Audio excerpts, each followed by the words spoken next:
का फरमा बरदार कभी गरीब नहीं होता। तो अल्लाह के हबीब अलैहिस्सलाम की आवाज में वो जादू था। अल्लाह के हबीब अलैहिस्सलाम जब अब सूरह रहमान सुनाएंगे जन्नती मस्त हो जाएंगे, यहाँ तक कि जन्नती हूरें रोएंगी, परवरदिगार हमारे शौहर दरमियान से गए अब तक वापस नहीं आए। और उससे पहले की बात ये कि जब अल्लाह के महबूब अलैहिस्सलाम से और जन्नत की हवा से टकराव हो जाएगा, दोनों में लहर पैदा हो जाएगी, फिर वो हवा जाके जन्नत के पेड़ों से टकरा जाएगी। अल्लाह के महबूब की आवाज और जन्नत की हवा दो में टकराव होके जन्नत के पेड़ों से जब वो हवा टकराएगी, उन पेड़ों की डालों की आपस की टकराव से ऐसी आवाज पैदा होगी। अल्लाह के हबीब अलैहिस्सलाम ने इरशाद फरमाया वैसी आवाज दुनिया वालों ने कभी भी नहीं सुनी होगी। कैसे पेड़ जन्नत के पेड़ ऐसे होंगे, उनका तना सोने चांदी का, जड़ें सोने चांदी की, सोने चांदी से कम की कोई बात जन्नत में है नहीं। जन्नती मस्त हो जाएंगे। इरशाद बारी होगा ए मेरे बंदो जरा ये बता दो तुमने कभी ऐसी आवाज सुनी या नहीं सुनी? जन्नती कहेंगे परवरदिगार ऐसा तो तसव्वुर भी नहीं किया जा सकता था, ऐसी आवाज सुनाई पड़ेगी। इरशाद बारी होगा ए महबूब आप भी खामोश हो जाओ। अब हुक्म हो जाएगा जन्नत का दारोगा रिजवान से, ए जन्नत का दारोगा रिजवान तजल्लियात के पर्दों को उठा दे। तजल्लियात के पर्दे उठना शुरू हो जाएंगे। बहुत कम वक्त है, 25 मिनट बचे हैं, थोड़ा तवज्जो से सुन लो। जन्नत का दारोगा रिजवान से कहा जाएगा ए जन्नत का दारोगा रिजवान तजल्लियात के पर्दों को उठा दे।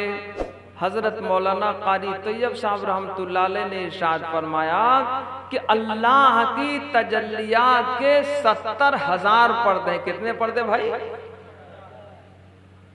700 नहीं 70,000 पर्दे अल्लाह की तजल्लियात के। हुक्म हो जाएगा ए जन्नत का दारोगा रिजवान तजल्लियात के पर्दों को उठाता जा। वो पर्दे उठना शुरू हो जाएंगे, यहाँ तक कि सारे पर्दे उठ जाएंगे, एक पर्दा अल्लाह की बड़ाई का बाकी रहेगा।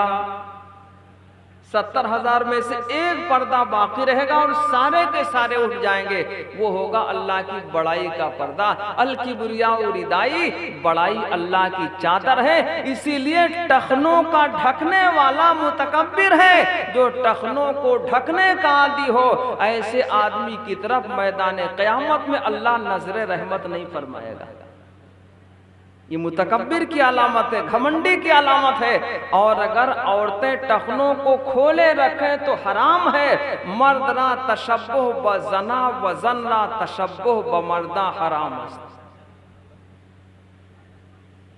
औरतों का खोलना जायज नहीं है। खुले टखनों में औरतों की नमाज नहीं होती है। मर्द अगर टखनों को बंद कर ले नमाज तो हो जाएगी लेकिन सवाब घटेगा, मकरूह होगी और टखनों के ढकने का गुनाह अलग से पड़ेगा। ये घमंडी और बड़ाई की अलामत और मुतकब्बिर की अलामत है। एक पर्दा अल्लाह की बड़ाई का बाकी रहेगा, सारे पर्दे उठ जाएंगे। अब लोग जब कपड़ा पहनते हैं ना, लोग जब कपड़ा पहनते हैं तो लोग समझे बहुत बड़ा आदमी, बहुत चौधरी आदमी, कपड़े भाव बनाते हैं। यहाँ बहुत सारे उलमा, हुफाज और कुर्रा, इमाम, मुअज्जिनीन सब मौजूद हैं। एहसास कमतरी का शिकार न हो। 500 का जोड़ा होता कुर्ता पाजामा दोनों मिला के, सिलाई तक जोड़ लो तो ज्यादा से ज्यादा 500-600 बनेगी। कितनी बनेगी?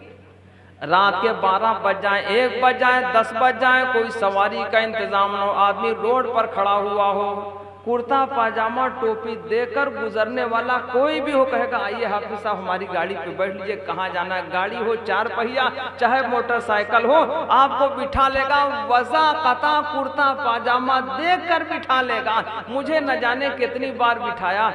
तकरीबन 31 साल होने को है, सन 92 से तकरीर कर रहा हूँ, 31 साल होने को है, 30 साल से ऊपर हो गए। न जाने कितना साबका पड़ा। तब तो मोबाइल का दौर भी नहीं थी, ये तो 20 साल से है तकरीबन मोबाइल का दौर। बड़ी दिक्कतें होती थी। कभी रास्ते पर रहे, लोगों ने बिठाया। एक साहब से मैंने पूछा आपने क्यों बिठाया, कोई पहचान? कहा पहचान कोई नहीं, आपका जो पहनावा है, लिबास है, वज़ा कता बताती कि आप शरीफ आदमी। अंदर से हम कुछ भी हैं, इससे कोई ताल्लुक नहीं, लेकिन वज़ा कता देख कर ही वो आदमी बिठा लेता है, चाहे ईमान वाला हो चाहे। इससे शराफत झलकती है। कपड़ा तो 500 का है, जोड़ा 600 का है, शराफत झलकती है। कोई भी आदमी देर रात रात बिरात बिठा लेगा और मन